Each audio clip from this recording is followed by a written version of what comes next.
we always keep cribbing about the problem. And imagine a country like India, which is technically the youngest country in the world, wherein most of the youth is conditioned to believe that there is a problem and you can never do anything about it.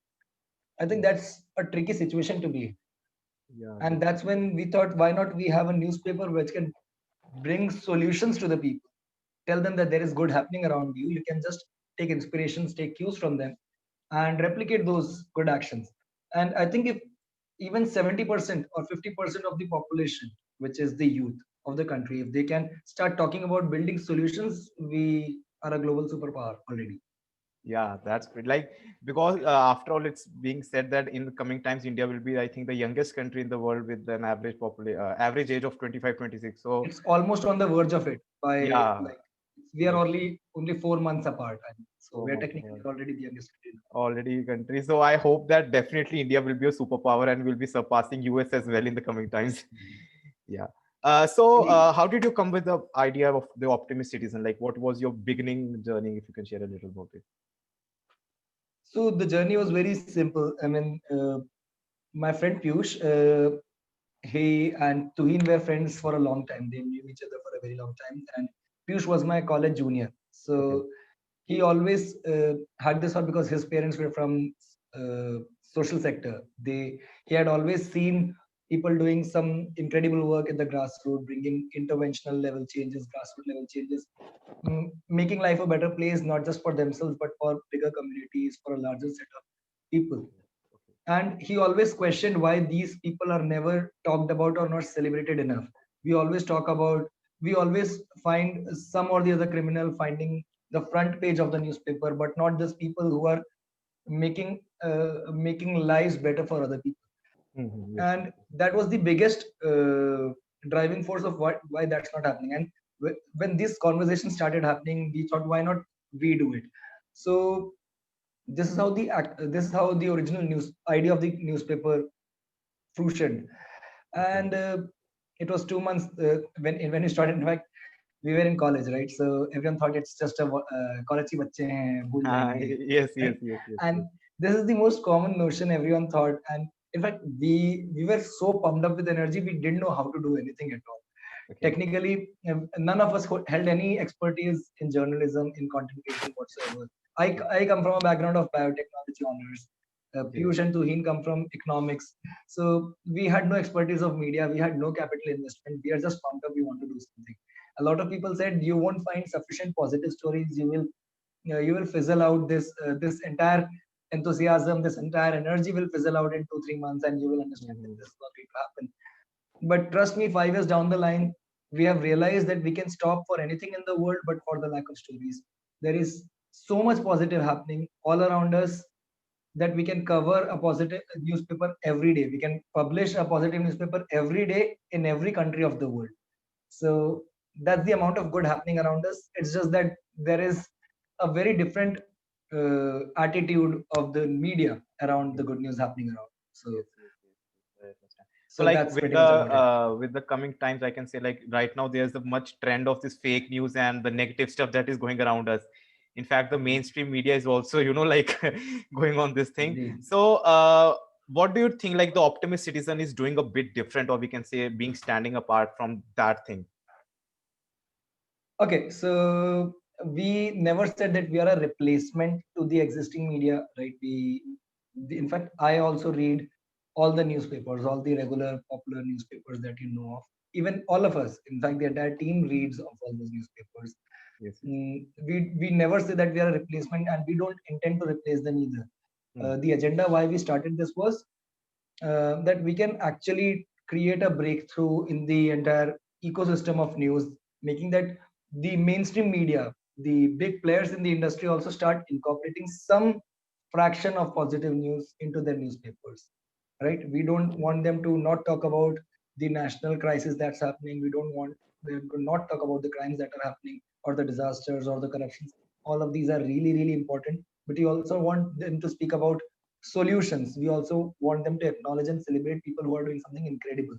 So that's the idea we started with. And I think to a fair amount of level, yes. And that's the idea of why we started the newspaper. So I believe that's a very depth thinking and brainstorming that has been gone behind. I think that's really nice to hear.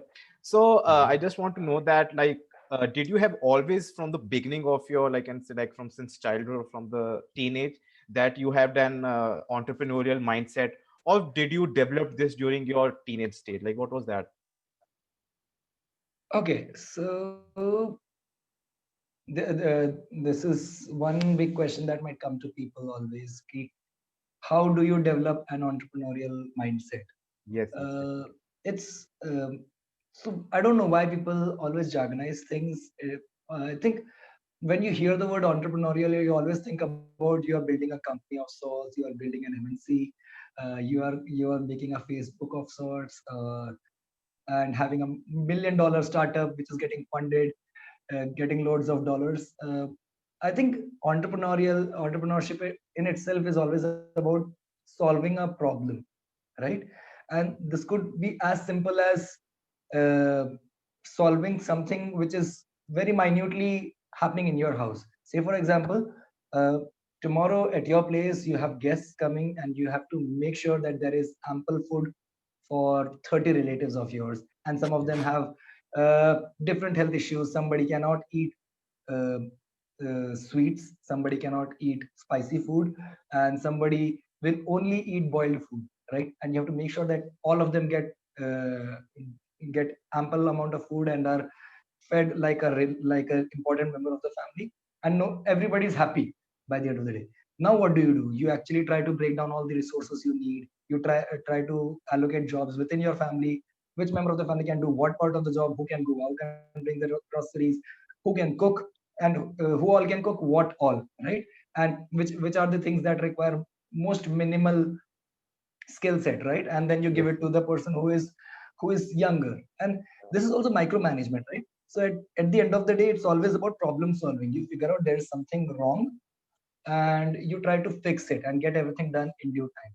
So when we move from a level of individual problems, personal problems, and something which is relevant to our immediate ecosystem, that is family, mhm, that's when the transition from innopreneurship to entrepreneurship happens.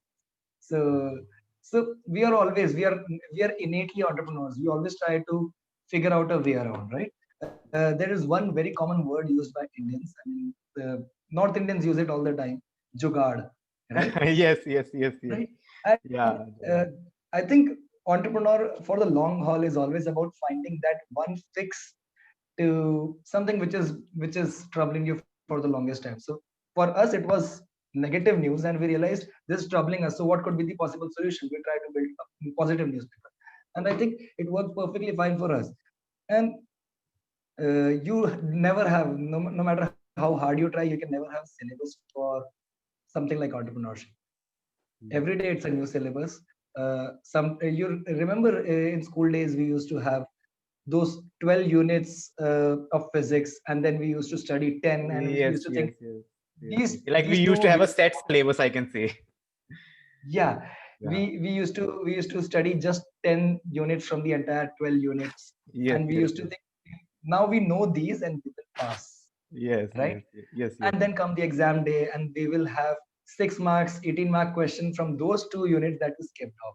yes, So yes, yes, entrepreneurship is precisely that. You prepare for something else, and then you make do with whatever knowledge you have, and then try to figure out that you pass it. Although it's always better that you keep yourselves prepared, because this is but you never know how much is enough, hmm. right? And the process in itself is so intriguing, and if you're driven by solving the problem, you will always be passionate to fix it. And I think that's pretty much about entrepreneurship. There's no skill set, there's no degree which can actually establish us an entrepreneur. It's a habit. I Yes. don't know why people use it as a jargon, as a noun. It's a habit. Yes. AI, in a nutshell, if I can say that, it's all about being a problem solver, and like Mhm. finding that jugaad thing which can turn, which can be like a big thing, and which we can monetize it in the future, so that we, like, we can also Mhm. start earning. So like, Tennyson, as you talked about being like not having skill set or something, but being myself as a college students, and definitely I think most of our attendees will be college students or school students also, or might be aspiring entrepreneurs. So they have this myth, or I can say this thing in mind, that we need to have certain skill set, or we need to have this quality or this quality, or we need to have a certain list of qualities to qualify that Mhm. thing of being an entrepreneur. So what are your views on that? Like, do we need to have that? What is your opinion on that overall? So, so different industries work very, very different, right? Yeah. So, somebody who started KFC will never read this skill set who started a Facebook, right? Yeah. Or something like an Ola. Yes, yes. So, it's not important for you to have all sorts of skill sets, but eventually you will realize for you to succeed, or for you to make your enterprise, your idea, your startup successful, you need to have specific sets of values, specific sets of knowledge skills, specific sets of expertise. It could be hands-on expertise, or it could be knowledge-based expertise, but you need to have it. And the moment you realize it, the moment you realize the mission is so important for you, the moment you realize you need it, you will do everything in your capacity to make sure that you acquire that expertise, even if you're not from that background, Mm. right? I'm from a biotechnology background. All I did was research about amoeba, research about botany, zoology. I had nothing to do with marketing. I had nothing to do with Yes, yes. journalism, right? Yeah, yeah, But yeah. I was so driven. Of course, I used to love writing. Like technically, I used to love writing. I still write somewhere, or sometimes occasionally. But it was just for fun's sake. But I was convinced that these stories need to get out, and in the process, I started writing stories. We all became a storyteller in our own ways. Mm. So I think if you're passionate about something, you will find ways to do it. You will find ways to acquire that skill. And this is not just about entrepreneurship. If you like the thing so much, you will keep working at it till you get good at it. Right? There is a very common and it's a very accepted theory, the Herta principle. I don't know if you've heard of it. It says 10,000 hours of anything and you're an expert at it. Yes, yes, I have heard about it. Yes, yes. And it applies to anything in the world. If you want to be a chef, if you want to be a sports person, if you want to be an athlete, musician, dancer, whatever, coder, whatever. If you're ready to invest that time with that commitment, you will get good at it. I mean, it's all about time. It's all about giving that level of commitment and dedication to the skill required. I think this was like one of the very frank and very honest answers about entrepreneurship. Was like, I have heard most of the speakers, and like they take us to that myth world, in that you need this skill set. If you don't have this, then you will not be an entrepreneur. So I think, like, since childhood, as we grow towards our teenage age, everybody is an entrepreneur. We just need to figure out that thing and like solve it up. So like, this is all about being a starting with a journey. So my next question to you is like, how to register for a startup? Like, once person has decided to go with the journey, and once he has done with this thing, so like, how to register it as, in an official manner as a startup? So the process in itself is very simple. I mean, so I'll rather recommend you go right away, start as a company, whether you want to go by a proprietorship and or you want to start a private limited. But that's much easier. Okay. Um, Registering as a startup will only be beneficial if you are really looking to get incubated someplace, if you want to get some mentorship or networking chances early on in the career. Mm. But I would really recommend, and this is purely coming from my personal experiences, that you get a hang of your vision first before you go for mentoring, right? Because if you go to a teacher saying, I need to learn from you, the teacher will say, okay, I'm ready to teach you. What do you want to learn, right? Mm. I will say, I want to learn math. He'll say, okay, I will teach you math, but what in math do you want to learn? You want to learn addition, subtraction. There is linear equation in two variables, something which I never figured out in schools. And then there is geometry, there is trigonometry. What do you want to learn? Right? So if you know what you want to learn, so that's why it's recommended you start your venture, you get a hang of it, you try to make mistakes, try to figure out where you went wrong, and with all those learnings, with all those mistakes, just go to a mentor and then ask them, this is where we went wrong, this is what we were planning to do, so that mentor can guide you in your core idea, your core work ethic.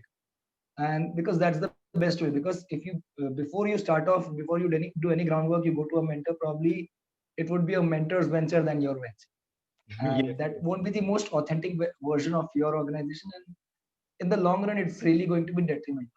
So it's really important that you build an organization which is in sync with your core values, with your core work ethic, with your core values you want to build it around. So it's extremely important. Okay. So, like, okay, fine. Like, so basically, you're trying to say that before getting into that main field or main sector, we should like first enhance ourselves, or like we can say test ourselves as much as possible so that we can come to more decision. The better way to put it would be get the experience for it yourself, Okay. because unless you experience how you get the understanding of how the market is responding to your idea, uh, Mhm. is it really solving the problem? So uh, a lot of us think that what we are thinking is going to change the world, but we need to understand from a user's perspective, is it really solving their problem? So if it's not, then we need to review our own thought and refine it to a level, and then with all those experiences, with all those rejections, with all those successes, then we take it to somebody who can actually curate our idea in a better way, because somebody who has had years of experience, then they can mentor us better, connect us to better leads. I think that is the time. With your pilot test, it's better to go to a mentor, and scratch idea, it's little too early to get your mentors. Of course, you can always have personal mentors. Say, for example, I'll always go up to my parents, my personal teachers, uh, for advices. Of course, that's always going to happen. But in the official mentorship rules, I think it's better to get your idea at least tested or validated and then go to it. And this is purely a personal choice. It can always work differently, because entrepreneurship is always going by your own gut, what you think is right. So what I say might not work for somebody else, and it might work perfectly well for somebody. So it's always a flip of coin. But it can like definitely give them a perspective to think upon, like if they Yeah. think with that perspective there. So like moving on, so like my next question is that while students are in college, like as you said, like we need to first get that experience thing. So before Mhm. moving to that experience thing, while in college, what projects or like what things should a student do to get that a bit of taste? Like for example, a student is in a second year or in a third year of the college Mhm. and want to continue to entrepreneurship, for what projects will you recommend or something like that? Mm, I don't know if there's a standard project for it, but I think I can always recommend they should go with a start working with, associating themselves with an organization which has come up very recently. Maybe an organization which is 4 months old, 6 months old, a year old, Mm, 2 year old, mm, mm. because that's the point of time they start to figure out how organizations get formed, right? Okay, okay. So because if they start working in the, because it's a little early. So I think two forms of internships are very important for anybody who wants to go into entrepreneurship or develop something of the sort. One is working in a real industry, of how industry works. So they brush off with real experts who have worked in the space for some time, and try to acquire those skill sets, try to translate those skill sets into their own actions, into their own workspaces. That is one. Second would be work with an organization which is extremely new. What happens is, when these organizations are new, you see how formative stages of the organization are like, how chaotic they can be, and how you make them into an organization. How important it is to build and invest into a right team. How do you decide who does what in the team? And I think it's inevitable asset to have good team members right from the very beginning. Good partners are the biggest asset to any organization in the world, and I don't think there's anybody in the world any entrepreneur in the world who will disagree to that. Your biggest asset from day one to year 100 would be your partners. And because partnerships don't go away just like that. I mean, all businesses at the end of the day are built on relationships. How your response to your team is, how your response to your partner organization is. All these are relationships. How your relationships are with your customers. So that's how you learn. So if you see it in the formative stages, it's easy to understand how it is built. When you work with an organization which has been there for a while, you understand how you facilitate those relationships which are already built, right? So these two factors are extremely important, and these will give you the expertise, the level of confidence to get some ideas and insights and build your own stuff. I think that's pretty much it. Yes, yes, yes, yes. So like building relationships and having connections is, I think, one of the, we can say, pivotal things which is considered in entrepreneurship, according to you, like as you said. Mhm. So like moving on. So my next question is that, like, this was just this was a general perspective. So if I come to your company, like the Mhm. Optimist Citizen, so while you're Mhm. recruiting people for jobs, so what skill set or what major basic criteria do you see in a candidate? Okay, good question. So uh, it's extremely difficult to say what skill set we are looking for, because every role has a very specific value, skill value that we want. Okay. Say, for example, if we want somebody to manage our recruiting process, we would be looking for somebody who is good at communications, managing the calendars, organizing schedules, and following up on those schedules with the people, right? Assigning tasks, right? Yes, yes, Delegating and following what assigned tasks are, what is the project status, and updating the project heads, right? yes, yes, yes. If I'm trying to get somebody for the sales team, I'll be more interested in his field his field experience of Mm. where has he worked, what has he sold, where his learnings from, his or her learnings from the on-field experience, what skill set will he bring to the team, uh, his experience with that product selling, is it really going to reflect well with the brand that we're trying to sell? So more or less, it's always going to be a different ball game for every candidate we are trying to choose. Yes. So it's always like you're deciding a menu, right? Mm. And you can never say what is more important, what kind of ingredients you're looking at. Is it salt? Is it pepper? Is it sugar? No, you never know. Yes. It's always dependent on what you want to cook. Yeah. So it's that simple.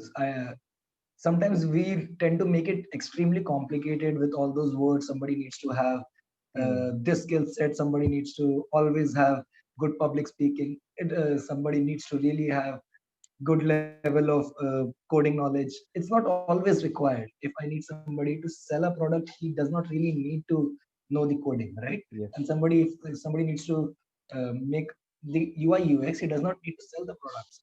Yeah. It depends on what we need and what problem is he going to solve for the organization. So you need to be very confident now what specific. So whenever somebody is going to approach an organization, you need to understand what the organization does Mm. and what unique value you can um, go to with that organization. So Mm. I remember there is one very famous YouTuber goes by the name Danny 406. Okay. So uh, so he was actually looking for an editing graphics guy for animations guy for his YouTube videos, and he mentioned this on his YouTube video. He mentioned that I'm looking for this, and if you want, go to the link and fill up the form, and we'll have the recruiting process. Yes. But there was one guy who said, your YouTube videos are really interesting. I watch them very often. I come from an analytics background. I can I cannot help you with animation and stuff, but if you're really looking forward to get somebody who can analyze your video and tell you what time you should put up your videos and what type of videos would sell on what time, I'd Mm. be really interested in helping you out. And Mm. so he took him on a probation basis, and now that guy is his prime time analyst for Okay. all data crunching. Yeah. And so he now works with him as a consultant on what he can do with the content, what's trending, what is the current trend, what YouTube videos you can make from his channel. So this specific problem of his was not even known by the creator himself. But if you know this can be useful for him, you can just pitch it to him. Probably the organization might be interested in your skill set. Need not always go by the skill set that they are looking for. If you can really offer something which is unique for them, go forward with it. So you need to, whenever you're going to organizations, you need to understand what they work, what their organization is. Usually what people do is, and I have been guilty of it, a lot of people, what they do is they just go through the website, just read the about us page, and that's it. But it's extremely important that you do credible amount of research of what their content is, so what they do, what their expertise is, what they really look for from a person. So a lot of times we look for writers, but that's not the only case. We sometimes look for people who can do video editing, people who can document stuff in forms of photographs or sketch or illustrations. So it's variable. I I think I lost you. No, no. Hello, am I audible? You are, but your screen has freeze. Uh, Just give me a second. yes, you're moving again. You're moving again. Oh, you're gone. Am I visible right Okay, now? I can see you again. Yes, yes, Yeah, you're yeah, back. sure, sure. No, no, sure. I think you Okay. froze for a second, I thought if I have lost the internet or something. Actually, I was Okay, that's dived fine. into your answer, like I was listening to it very carefully. Okay, that's fine. Yeah, yeah, yeah, yeah. So, like, that was really a deep answer, I can say. So, like, I can now, like, being in an entrepreneurship and the person has started. So now, like, obviously there are the other side of the coin as well. So what challenges and the things that were faced, like what did you face during your beginning, and right now also the challenges that you are hoping to come in the future, and what things we can discuss about that a bit.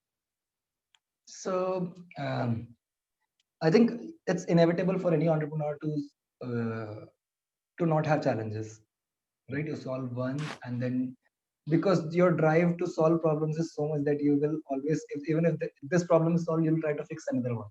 Mhm. So the rush is constant.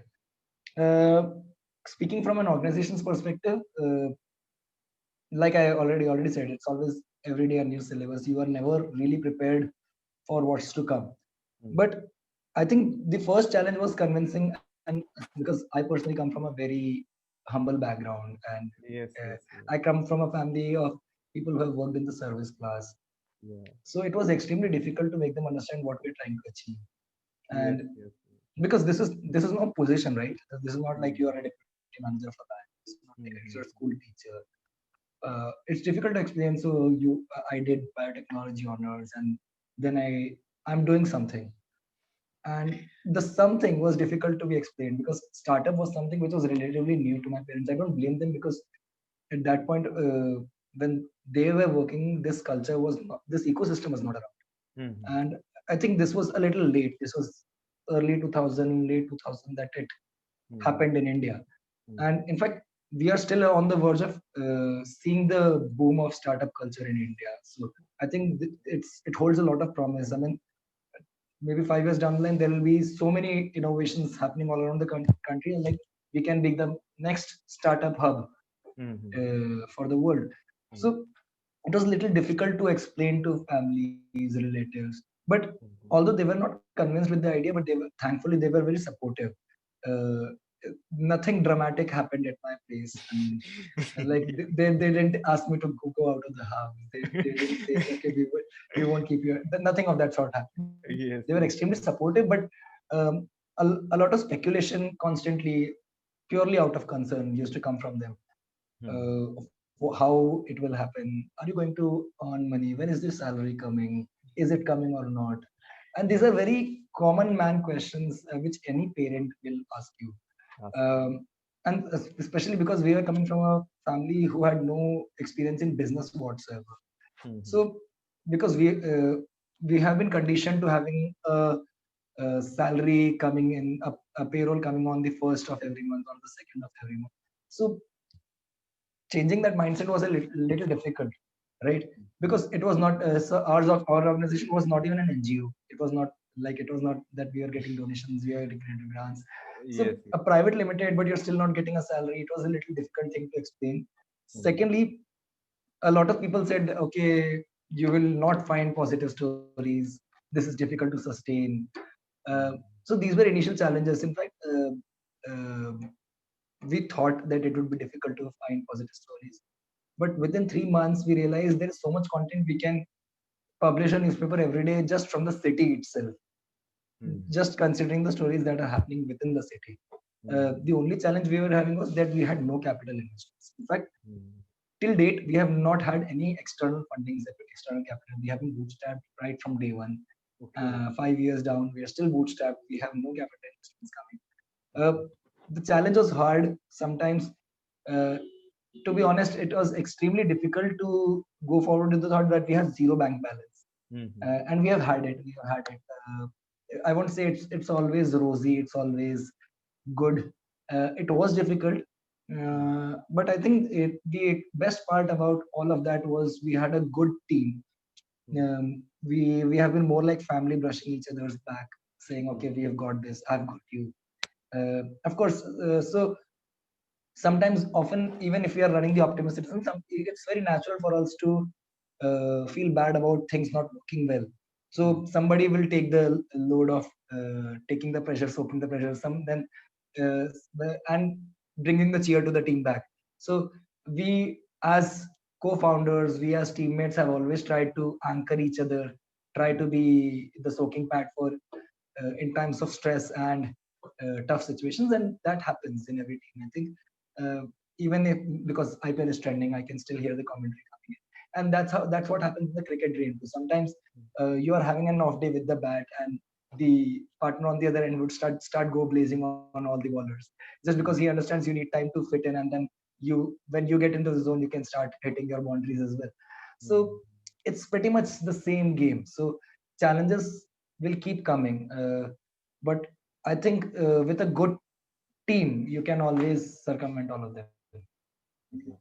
That's pretty amazing.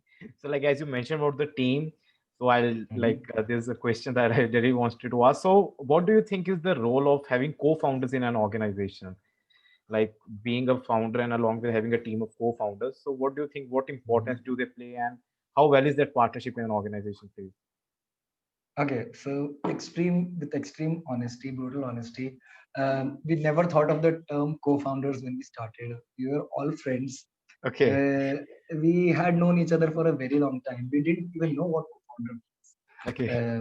We were just friends who realized, okay, this is a problem we want to solve, and we really, really want to solve this problem. I think this has been around for a very long time, and we wanted to do this. We just want, like, just a bunch of few friends who want to play cricket. Sometimes we are just a group of friends who wanted to do this just for the sake of it, because nobody else was doing it, for the thrill.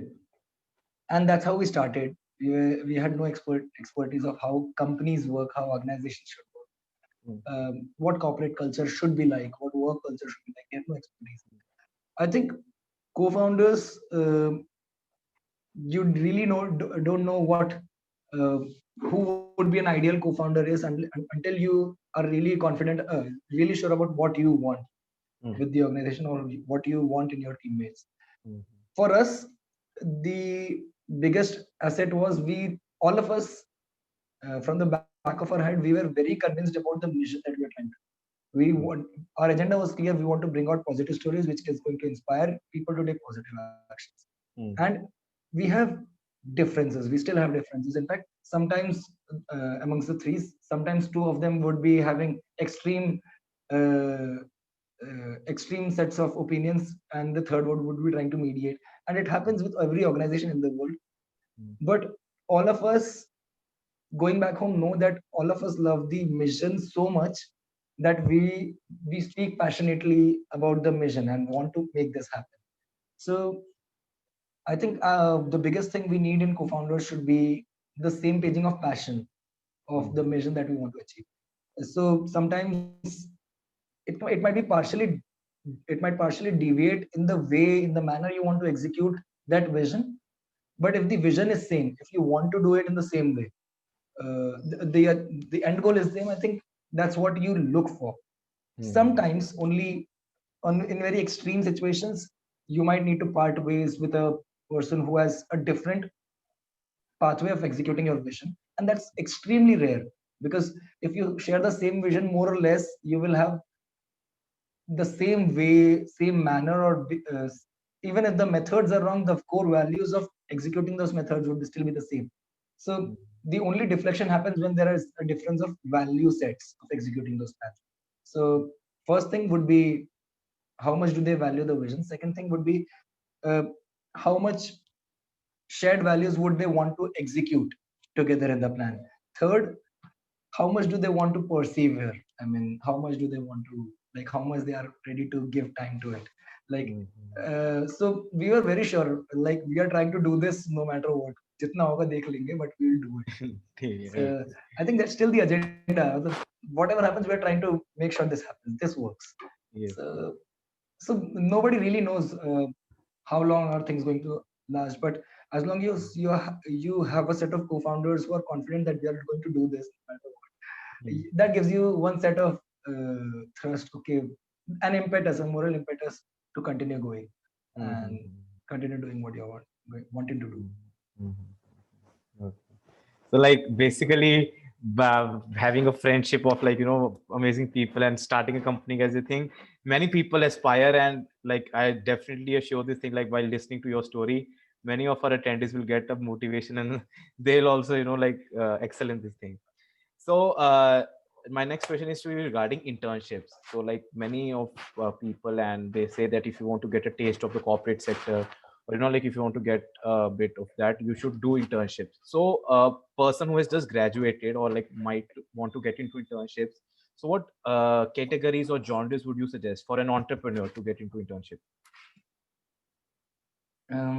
If you're really asking my opinion, uh, I would rather suggest, if you really want to do something while you're in the college.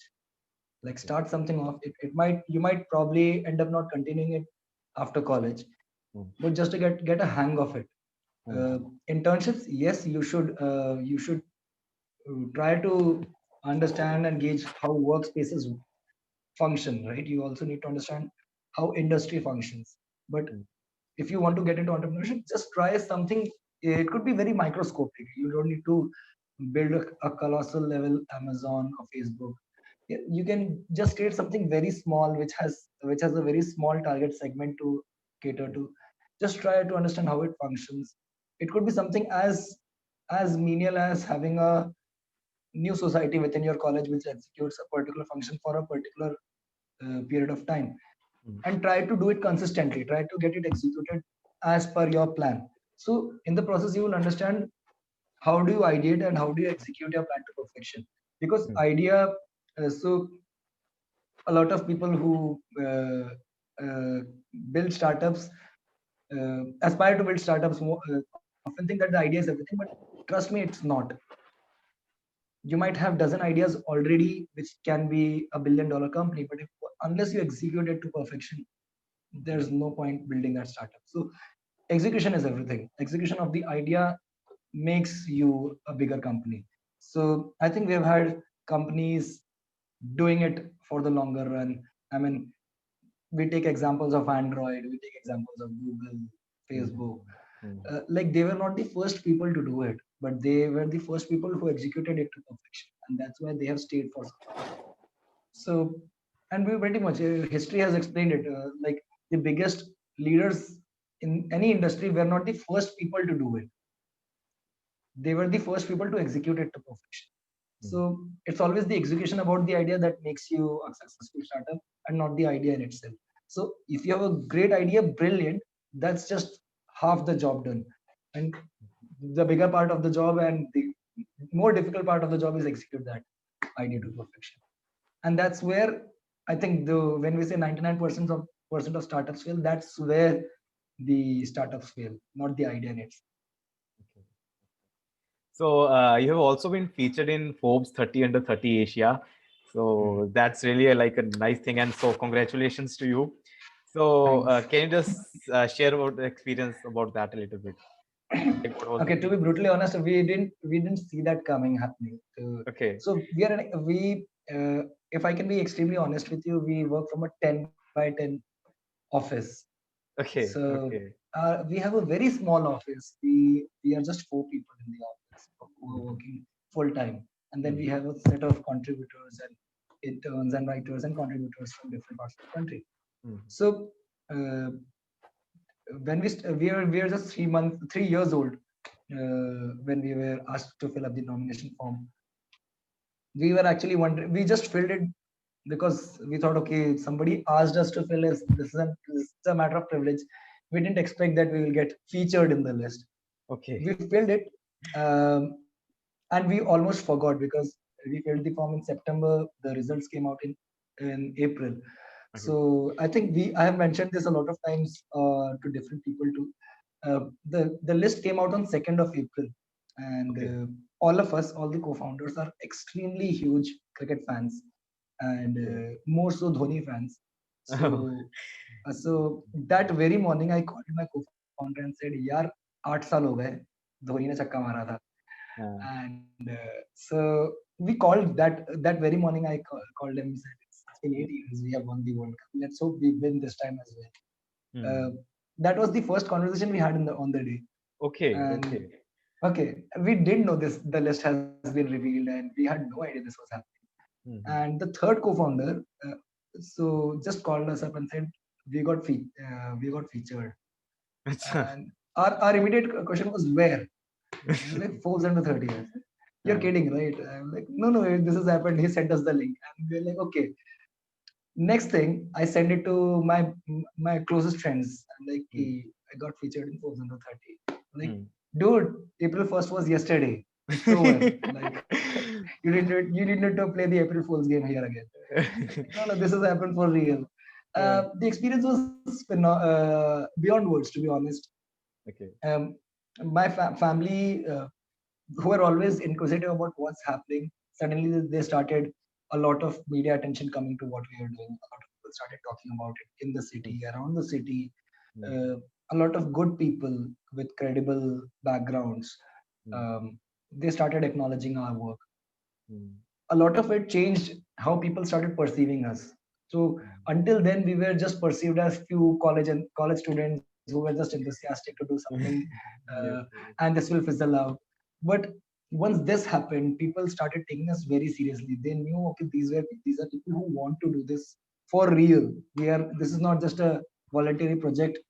Hmm. We are doing just for fun until Hmm. we our lives get serious. But we are really serious and want to do this very seriously for the rest of our lives. So that was the major transition that happened from a consumer's perspective. People started taking us our content, consuming our content more frequently, and the biggest asset we got was getting a network of good people, good resources who hold a lot of expertise in different fields. Hmm. So sharing the space with 300 people who are technically global leaders Yes. Yes. and hold unimaginable level of expertise, skill, talent, and network. Hmm. Uh, I mean, the resource in itself is such an asset that you can always bank upon it as a family. So now the family is so good, you can always prompt them. Okay, we are looking for somebody with this skill of expertise. Can you connect us to someone? Yes. Somebody from the lot will always get you connected to Hmm. somebody or will get you the right resources. Hmm. So it's always good to have a community of people who are like-minded, who want to do big things and make this world better, and get in sync with the same idea. Because when we started with the positive newspaper, a lot of people couldn't really understand what positive newspaper will do or what its lasting impact will be. Hmm. Yes. But going there, meeting those bunch of people who felt exactly the same way about the newspaper like we did, Hmm. gave us a lot of confidence, gave us a lot of morale that we should continue doing this. We are not alone who believe in the mission. There are plenty of people who believe and want to support this mission in whichever ways they can. So, like, I can say that it turned out to be an overnight success for you guys, if I can like say it in a uh, conclusion. I think uh, I remember one very interesting quote by Ed Sheeran, if you know Ed Sheeran. Yeah, yeah, yeah. So, The famous so musician. it's like he said, after 10, 12 years of struggling in oblivion, you become an overnight success. Hmm. Yes. So I think we still are not as successful. Like we are still learning our ways to not make mistakes. In the process of 4 years after these recognitions, we have realized what mistakes to not make. Probably we'll still be making mistakes, but we realized what to not make, and we are trying our best to minimize all of those and still working on it. But overnight success is a myth. I mean, you keep building on it, and you have hustled enough uh, for enough number of times, for enough you have given enough effort and commitment to it, that one day you will become an overnight success. So I think he summed it up really, really well on that one interview, because once he got famous, he got really famous, and before that he was a street musician, Yes, yes. and he performed for 8, 9, 10 years, and nobody knew about him. And then one few song came up, and he went viral, and then now he's, if I'm not wrong, he's probably the biggest selling artist Yes, in yes, the yes. past few years. He's even So even on Billboard. yeah, so he's topping charts everywhere. He has Yeah. full houses anywhere in the world. Yes, So yes. so of course it's 10 after years and years, after a decade of oblivion, you become an overnight success. So overnight success is overrated. You in the process you become so consumed in building something that you after one point it doesn't really matter to you that you get whether you get an overnight success. It is always it's only going to make you happier, like that's the difference. So a lot of people think that overnight success is the thing that's going to make me happy. No, that's only going to make me happier because I'm already happy doing what I'm doing.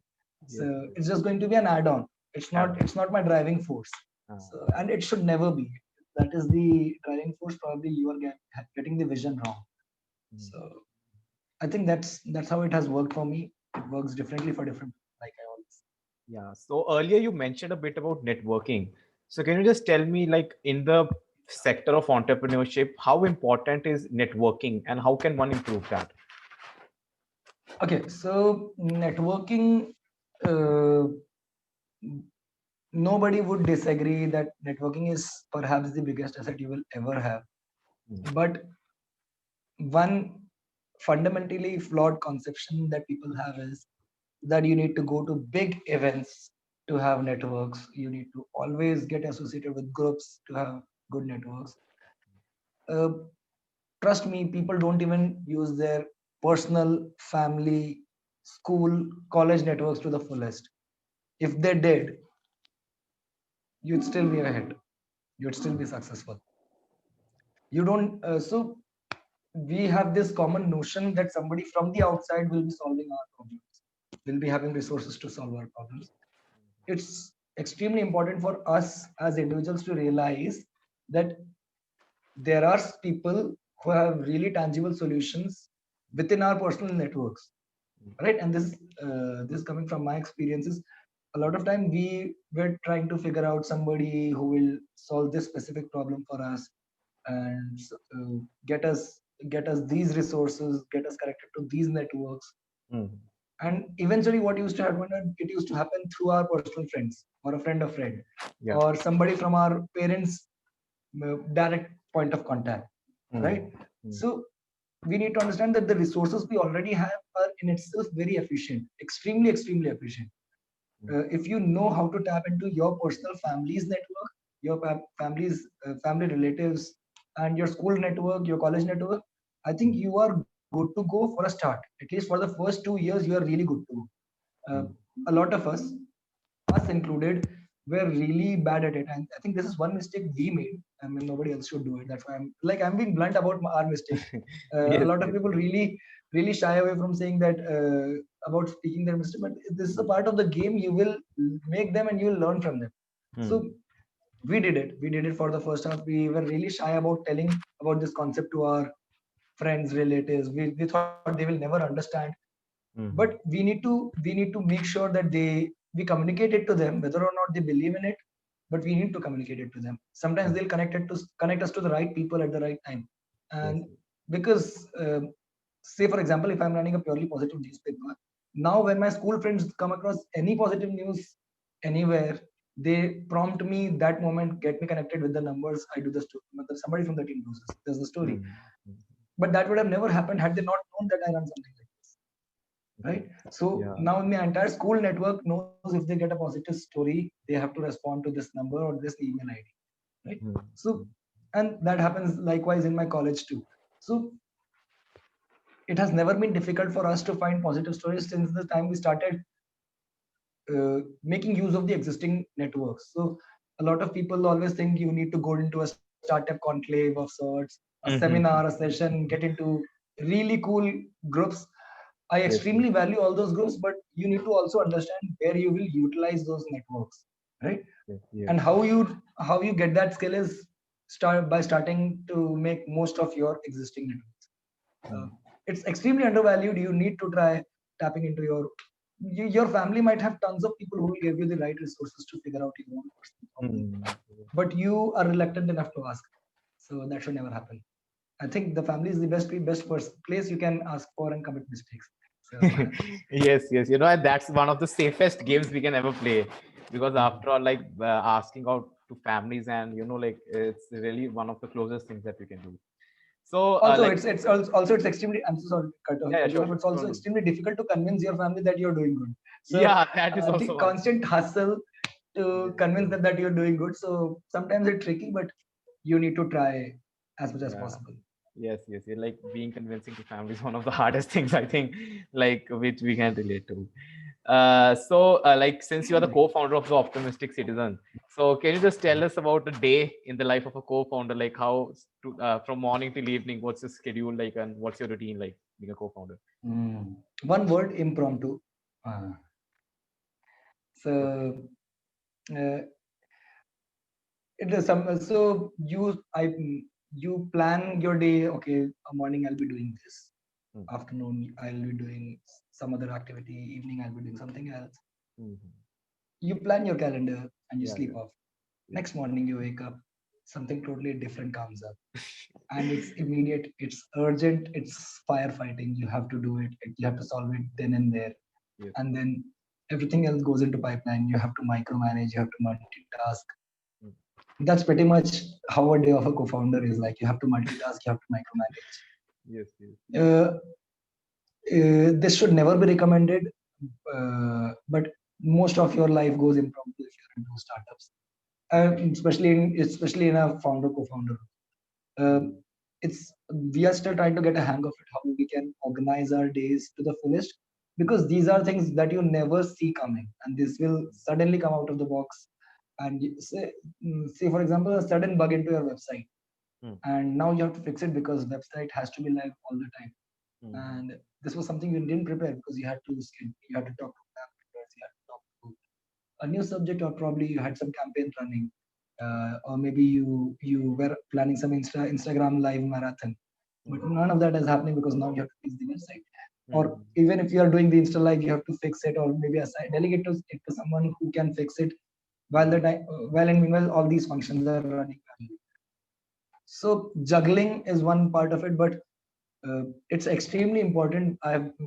When we read how people who have been successful entrepreneurs did it, they have been extremely organized. This is one skill we are trying to get used to, on how to organize all these micromanagement skills, or how to organize all of this. It's extremely difficult, but I think over time we'll get a hang of it, get used to it, and I think invariably we need to learn it. I mean, how long will we run away from it, right? So one day we have to learn it. So better, the earlier the better. So that's why Yes, we are hustling to get used to yes, yes.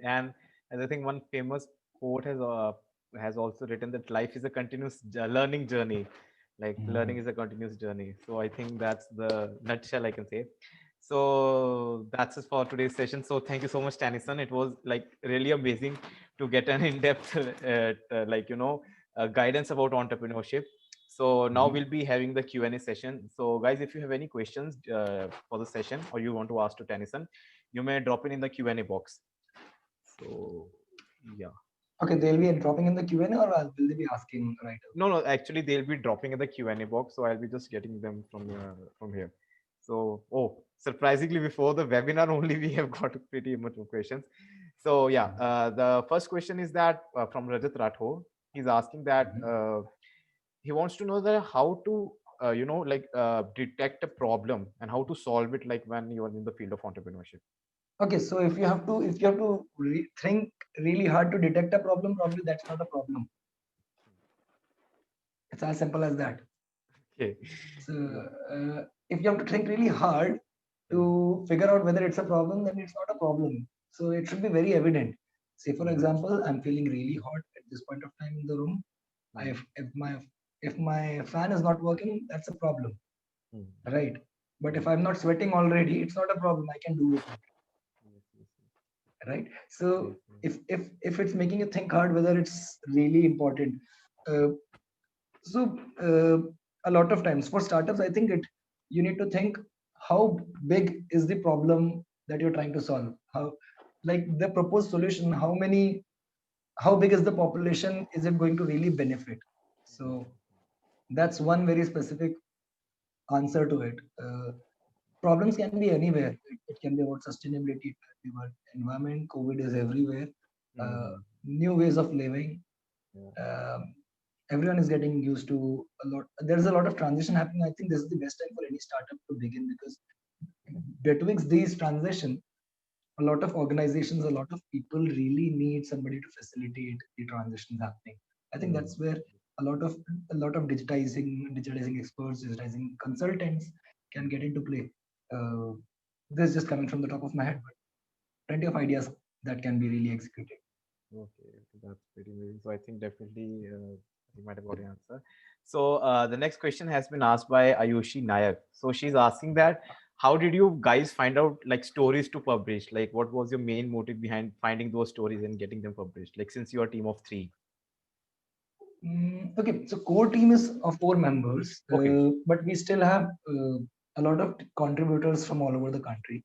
So roughly at any point of time, we have roughly team 20. At one point when we started, we had 40 members. At that time, everyone was very excited, super stoked. We were all college students, full of energy. We had no idea how to do stuff, so we used to gang up together and try to execute everything. But now, over time, we have realized how companies should work, how it's important to streamline process. And when the processes were built, we had very specific roles to get people on board.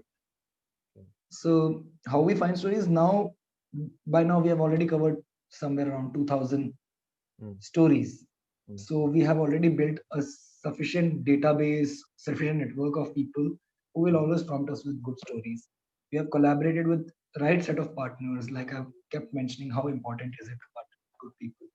So we have partnered with good organizations who are working on development sector, social sector, grassroots, who can suggest us, feed us stories from the grassroots level, bring us interventional stories that bring transformations into communities or a specific set of people. So we can keep getting these stories, and by now we also have a loyal base of readers who keep giving us stories whenever they come across any. So the next question has been asked by Diana Johnson. So she's asking that, can you suggest any books on entrepreneurship, like for the ones who are not from an entrepreneurial background or do not have an MBA degree, but want to get knowledge about entrepreneurship, books or podcast or only anything, any sort of information? Okay. Fun fact: I never did MBA. Okay. Fun fact number two: none of my teammates did MBA. Okay. Fun fact number three: a lot of our friends from the Forbes under 30 circle did not do MBA. Okay. Okay, so coming to reading books about entrepreneurship, it's extremely important. There are plenty of books to read about entrepreneurship, I think. But before I speak about those books, it's extremely important for you to realize that these books are not uh, a user's manual to entrepreneurship. These are their personal insights, these are their experiences. You can take cues from them, but these are not your Bible, right? This is not the rule book, the only rule book of entrepreneurship. Because if it had to be by a rule book, those entrepreneurs would have never existed, right? So they became entrepreneurs because they broke all those rules and started something of their own. So majority of my books are more about improving personal efficiency and productivity. One very important book that has been very beneficial for me has been Seven Habits of Highly Effective People. I haven't been able to follow it to the fullest, but uh, even from a faint diagonal read, practicing it in whichever ways I can, I think it has been extremely beneficial for me to maybe translate all my plans into different set of actions, compartmentalize them, and try to get an idea of what time I should allocate for what, because whether it really helps my operations, whether it helps my vision, whether it helps me scale up the entire business or revenue. So all these things I can allocate different times to. So that's one book which I recommend, but of course, again, it's totally upon what works for you.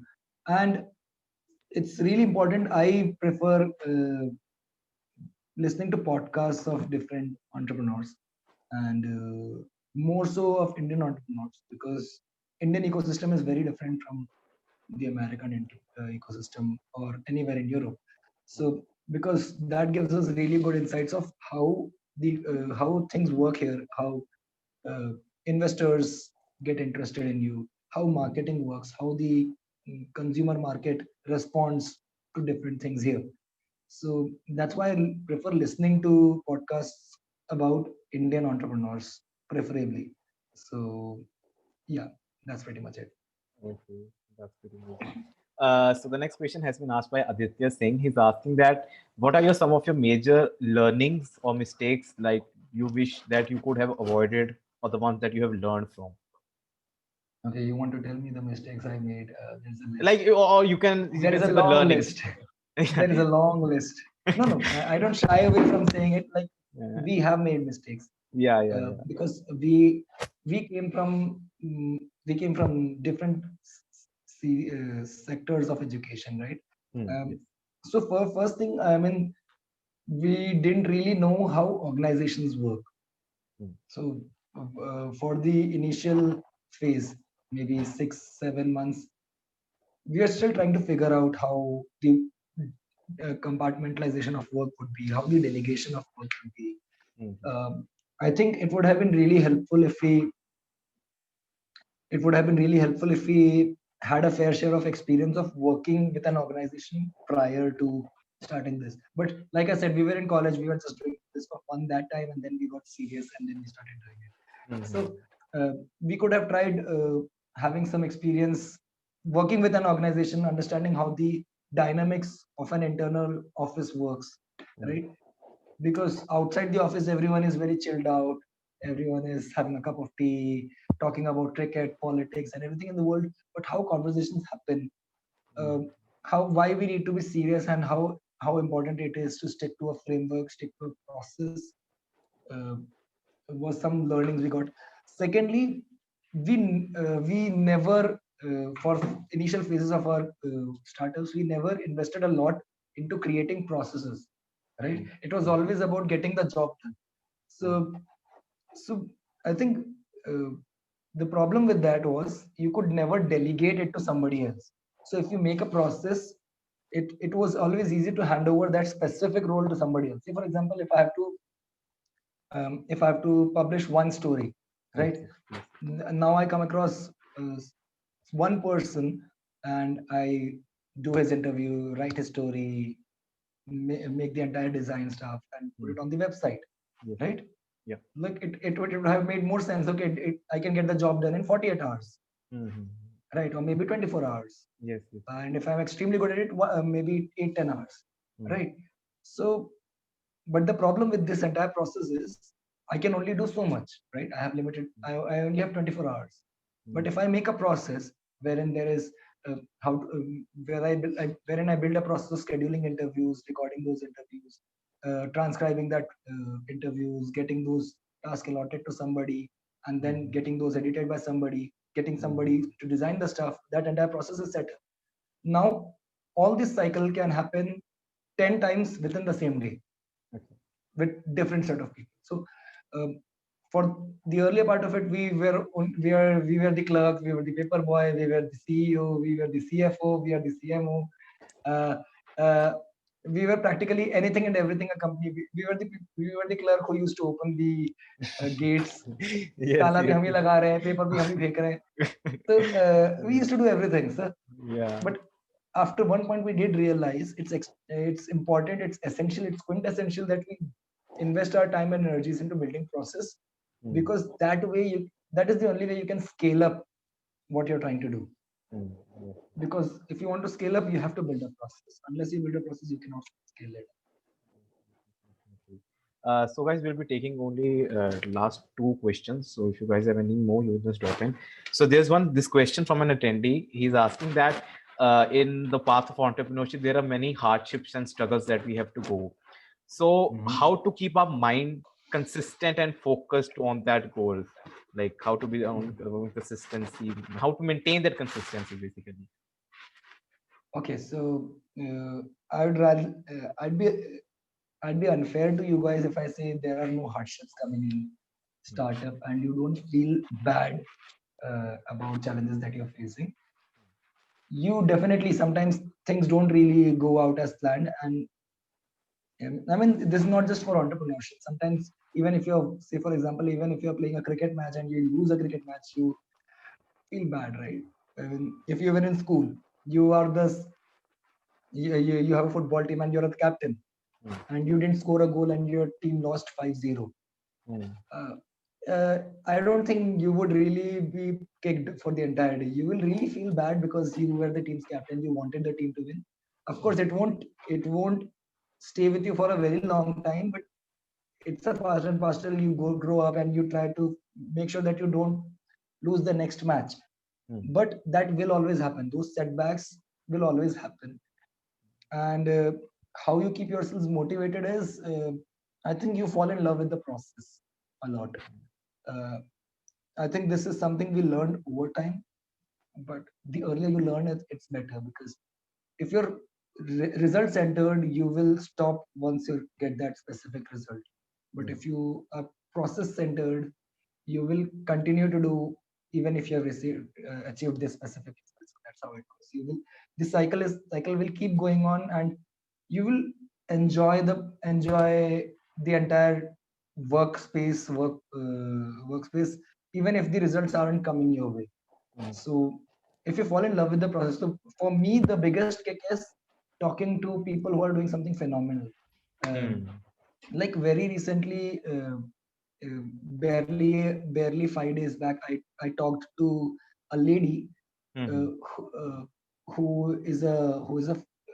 was buried the day she was born. Okay. And she was literally dug out after 6 hours, and she was still breathing. A lot of people thought she will not survive, because she comes from a tribal community, wherein girl child is buried because they think these are liabilities. And then the family was abandoned, and then there's this whole story how she went on to become a folk artist, a folk dancer, and then how she became a pioneer of Kalbelia, the snake dance, which is very famous, and then how she went on to perform in different countries. Now she has traveled more than 160 countries, teaches that same skill to more students in more than 130 countries, has received awards from all over the world, is a Padma Shri holder, so is a Padma Shri awardee. So her story, knowing her story gave me goosebumps. And the best part of my job is I talk to such people almost every third or second day, and that has been my biggest kick. So knowing such people, knowing about their stories, give me um, a sense of motivation to keep bringing those stories to people. And so I think that's my biggest takeaway from my personal workspace. I get to talk to a lot of good people, and trust me, it really helps talking to good people. That is like really one of the, I think, important things that people really miss out sometimes, like talking to good people and gaining from them. So before wrapping up the webinar, I just have one last question. Please. Yeah. So for a budding and an aspiring entrepreneur, till the experience that you have, what will be your 3 hacks or takeaways or like tips you want to give them? or you want to say convey them? Okay, three. Okay. Uh, mm, okay. Do I need to sum it in 3 words, or it could be like 3 phrases or something? You can. It's up to you. You Okay, can do three. it in Okay, three three phrases. tips, right? Yeah, three Okay, tips. great. Yeah. Sure, Okay, sure. 3 tips. So Yeah. one would be um, you don't have to do everything. Mm, Like, so it's important to, like, sometimes we are very time centered. We are like, okay, I'll get it done within 30 minutes. But you have to set up processes for it, because once the process is ready, 10 more people can do the same job alongside you, and that would be 11 times the job. yes, So it's like, don't undervalue the uh, don't undervalue the importance of creating a process. That is one. Second, invest in right people, right partners. Like, if organization is a family, your partners are basically your spouses. I mean, using the word spouses as difficult here, but Uh, it's almost like, getting the right set of partners will always make sure that the family sustains, because yeah. somebody or the other will take the pressure off you, Mm, and will take their own take you can always share your responsibilities with somebody, and mm, that's very important, because I mean, I think there's nothing more important than relationships, especially when you're running a company. mm, uh, this We learned it in the after 4 5 years of how important we it was for us to get the right set of early on. But now that we value it so much, we try to tell it to everybody: get the right partners, get the right teammates. It's yes, extremely important. agree. Third thing, I mean, don't patronize the jargons so much. Don't Mm, patronize the rule book so much. uh, it's fine if what you're trying to do, it does not really go by the standard protocol of going making startups. It's perfectly fine. You just need to be sure of you just need to think through what you're trying to do. A lot of times people just come up with the idea that we are trying to do this differently, and this right away start executing.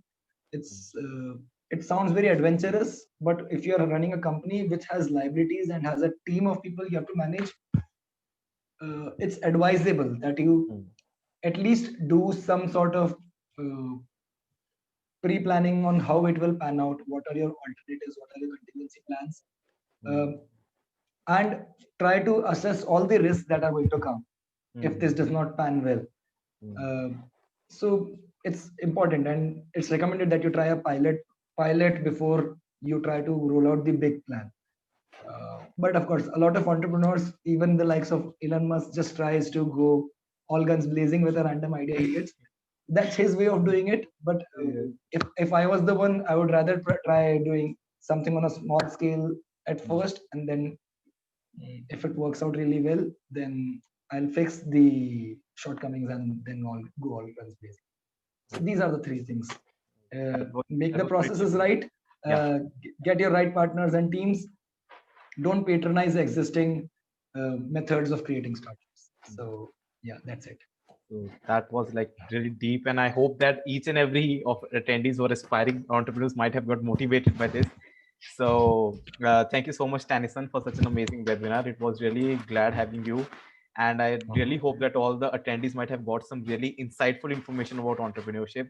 And it's really glad to have you. And thank you so much for your valuable time. I'm really looking forward to have more webinars with you, more insightful webinar. Yeah. The pleasure was all mine, and huge shout out to my captain and Q-First for doing this.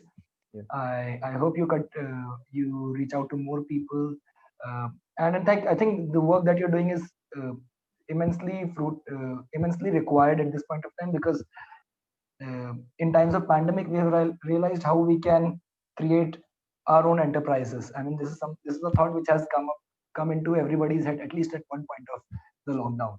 Yes. Yes. So, and because we are trying to become self-sustainable at our own levels, Mm, uh, now you trying to inculcate,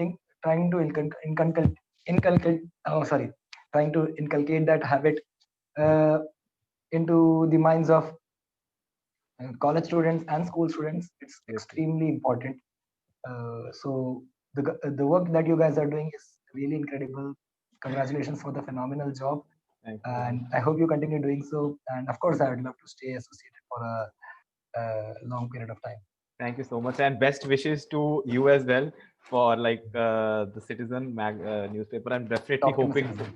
yeah, the optimistic Citizen. I'm definitely hoping to see like more coming up articles and more big news and positive news. I'm really wishing and giving you best of wishes from my side for all the future. So thank you And so you've much. been a wonderful moderator for this entire session. And I definitely think you can groom this and maybe become a good podcast curator some point of time. Thank you so much. So That was really a, like a really a glad compliment for me. Thank you so much. Like I was just okay, being trying to be honest and doing the stuff. So yeah, thank you so much. So till then, have a wonderful. nice day. Take care. Bye bye. Thank you Okay, so thank much. you. Thank you so much for having me. Thanks to everyone who joined. Have a Yes, good yes. day. Yeah, Stay safe. Take care. Bye bye. yeah. Bye bye. Thank you so much. Thank you.